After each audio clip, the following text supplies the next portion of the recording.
عدالتوں میں روزانہ ہزاروں کی تعداد میں لوگ حصول انصاف کے لیے یہاں پر آتے ہیں۔ یہاں آنے والے بعض افراد کو تو یہ پتہ ہی نہیں ہوتا کہ ہمارا کیس جو ہے وہ عدالت میں چل رہا ہے، ہماری جگہ کون پیش ہو گیا۔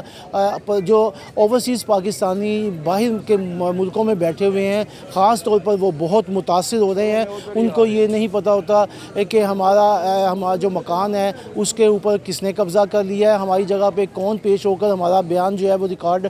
جو ہے وہ کروا گیا ہے۔ اس چیز کی روک تھام کے لیے، جعل سازی کی روک تھام کے لیے باقاعدہ نیشنل جوڈیشل پالیسی میکنگ کے جو ہیڈ ہے چیف جسٹس آف پاکستان، انہوں نے باقاعدہ آئی ٹی کے پروگرام کو متعارف کروانے کے لیے فوری احکامات جو ہیں وہ جاری کیے ہیں، تاکہ یہ جعل سازی کم از کم جو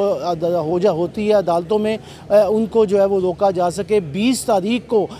جو ہے وہ اس پر امپلیمنٹ جو ہے وہ ہو رہا ہے۔ جو لوگوں کو کن مسائل کا اس کے بعد سامنا کرنا پڑے گا اور یہ پالیسی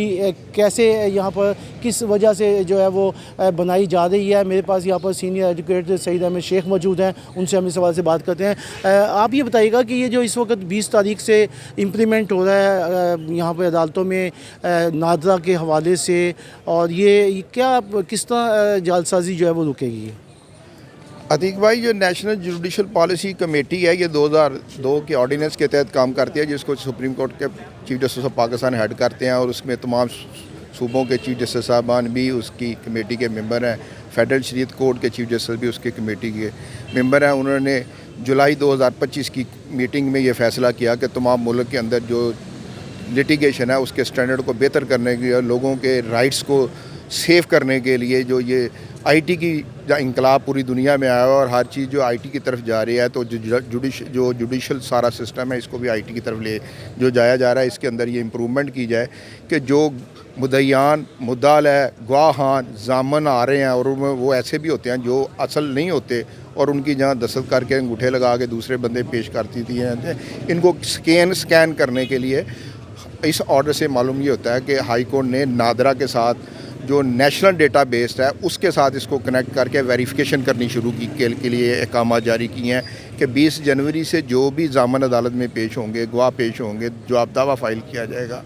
اپیلیں فائل کی جائیں گی، کیس فائل کیا جائے گا، تو جو فائل کرنے والا ہے وہ پہلے نادرا سے جا کے ایک سرٹیفکیٹ جو ہے وہ لے گا، اپنی جا کے انگوٹھا لگا کے ویریفیکیشن کرے گا، اور وہاں جو 150-200 فیس ہے وہ پے کر کے وہ لا کے وہاں سے جو ایک رسید ہے وہ دے گا، اور اس کیس کے ساتھ فائل کی جائے گی، تاکہ یہ ویریفائی ہو کہ جس بندے کے نام، ولدیت، ایڈریس کے سے لٹیگیشن فائل کی جا رہی ہے، یا لٹیگیشن ڈیفینڈ کی جا رہی ہے، یا ضامن پیش ہو رہا ہے، یا کوئی گواہ پیش ہو رہا ہے، تو یہ نادرا ڈیٹا بیس کے اندر یہ بندہ موجود ہے، اور اس کا یہ اس تاریخ کو اس نے سرٹیفکیٹ لیا ہے وہاں جا کے اپنی ویریفیکیشن کا۔ اس سے ایک تو جوڈیشل سسٹم پاکستان کا سکین ہو کے صاف لٹیگیشن کی طرف چلا جائے گا بڑی تیزی کے ساتھ۔ دوسرا، نیشنل ڈیٹا بیس کے اندر اس بندے کا اپنا ڈیٹا بھی بنتا جائے گا کہ اس بندے کے پاس کیا ملکیت ہے، کیا یا اس کا کریکٹر کیا ہے، اس کا ماضی کیا ہے، اور جب آہستہ ہم یہ ڈیٹا تقریباً کمپلیٹ کریں گے، تو جیسے یورپ کے اندر کسی نے کوئی مکان خریدنا ہو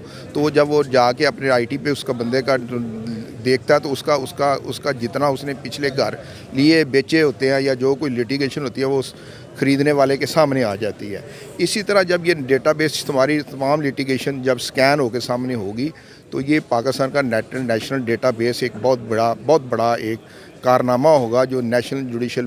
یہ پالیسی میکنگ کمیٹی نے یہ اڈاپٹ کیا ہے، اور قوم کو ابھی تھوڑا سا شروع کے اندر اس نیشنل ڈیٹا بیس کے اوپر جا کے سکیننگ کرنے میں ڈیفیکلٹی آئے گی، کچھ دن کے لیے، 2 4 5 10 دن کے لیے۔ جب وہ سسٹم کو سمجھ جائیں گے تو یہ ہم سب کے لیے بہتر ہے، اور ہم اس کے اوپر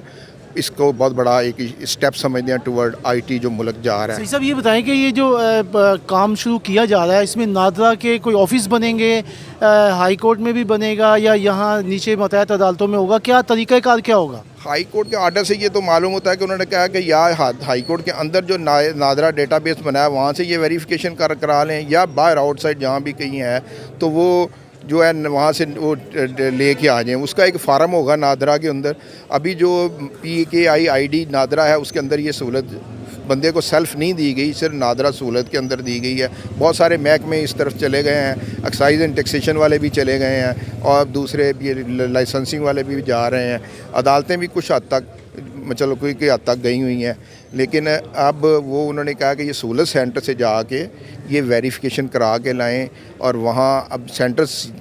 اس لیٹیگیشن کے اندر جب یہ سارا ڈیٹا آئے گا، سرٹنلی ہائی کورٹ اور یہ مفصل جو عدالتیں ہیں اس کے اندر بہت سارے سہولت سینٹرز کے جو سینٹرز ہیں وہ ان کے جو ہیں وہ کھولنے پڑیں گے، جہاں سے ایک زیادہ کوئی مشکل کام نہیں ہے۔ ایک کمپیوٹر اور ایک انگوٹھا اسکین کرنے والا ہوگا اور ایک بندہ آئی ٹی کا بیٹھا ہوگا۔ وہ جب اب شروع کے اندر پرابلم آئے گی کہ یہ رش دیکھنا پڑے گا کہ وہ کتنے بندے کاؤنٹر کھلتے ہیں، لیکن یہ کاؤنٹر آستہ سے کام کے ساتھ جلدی ٹھیک ہو جائیں گے۔ جی آپ نے سعید شیخ ایڈوکیٹ ہیں، ان کا جو موقف سنا، تمام تفصیلات انہوں نے بتائی ہیں۔ اب یہ 20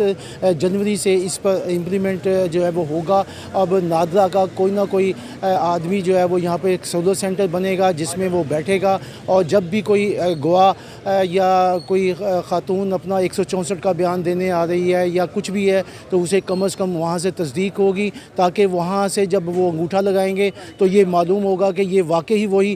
شخص ہے جو عدالت میں بیان دینے کے لیے آ رہا ہے۔ اس طرح جعل سازی جو ہے وہ رک جائے گی، اور جو یہ لوگ پریشان ہو رہے ہیں ان کی یہ پریشانی بھی کم ہو جائے گی۔